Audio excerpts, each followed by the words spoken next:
You know, we see it's very strong on college campuses. Now, the children won't talk about it openly to us, but they will talk to me when I leave. But it's very high. And these are all generally unmarried individuals who have girlfriends or boyfriends or whatever, and they get into kind of... You know, domestic violence starts in the age 10. Okay, speak to that. I didn't know. Little boys start beating on little girls at that age, and the children in high school are dealing with it. See, they think because he calls you 24 hours a day or every day and wants to know where you are, that he loves you. But no, he's possessing you. Trying to keep track of you. He's trying to keep track of you. So the little girls don't know. They need to be taught what's possessive and what's not possessive behavior, because it can lead to a form of possession. Well, now, do you think that because since it's such a problem in all age categories and all economic categories, do you think that the school system, metropolitan school system, perhaps they do have some kind of program dealing with domestic violence that they could introduce? They don't have those kind of... As far as I know, they don't.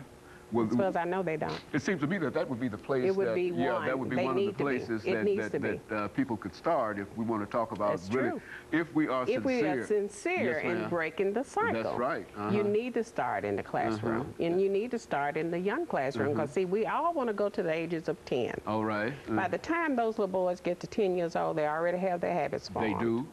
So if you don't catch them at 3, then you're going to have a 10-year-old picking up a gun. I know that I've got a granddaughter who's 5 years old and who's in kindergarten now. She knows right from wrong. Right, and she tells us about some of the young men that are there that are doing the kind of things that you would never expect a 5-year-old in kindergarten child to be doing. You know, touching them inappropriately and saying things and slapping them around. And see, when you tell people that, they look, oh, that's not happening. Yes, it is happening. But I'm finding out from her experiences because she comes home every day and talks about that. It's and real she talks about it all the time, too, as if it's... She's right. And see, those kids started this behavior at the age of 3.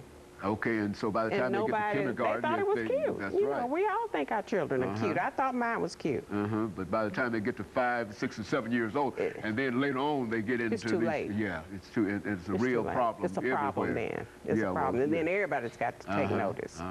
Very good. Yeah, so if anybody wants us to come and do the presentation, just give us a call. That's what I think would be important in terms of community centers and those kind of organizations where they have these small daycare centers, whatever, and if your organization could somehow get in there and start dealing, at least leave some kind of program there with those folks. I think that this is... But would you say in a real sense that there's no real interest in dealing with domestic violence? Is that... I don't think there is an interest. I really don't. But we've been successful with the project. We've done it twice at TSU, but the TSU was interested, and you know, these are young adults, so a lot of them don't have children. Some of them did have children. So, and we've gotten a good response from the ones that we did. We haven't done it to the parents yet, so to speak. So that's our next presentation. Okay, and very good. And of course, we've got about a minute and 30 seconds before we end this program for today, Mr. Jarrett. Perhaps there's something that you were thinking of perhaps leaving us with on the way out, outside the fact that you need money, and I think that we know that, and what we're going to do is try to do everything that we possibly can in terms of helping you to do that. I appreciate is there anything else that you think that we might be able to do as a community to assist you in those other 2 shelter centers that we have in metropolitan Nashville? The other 2 shelters are pretty,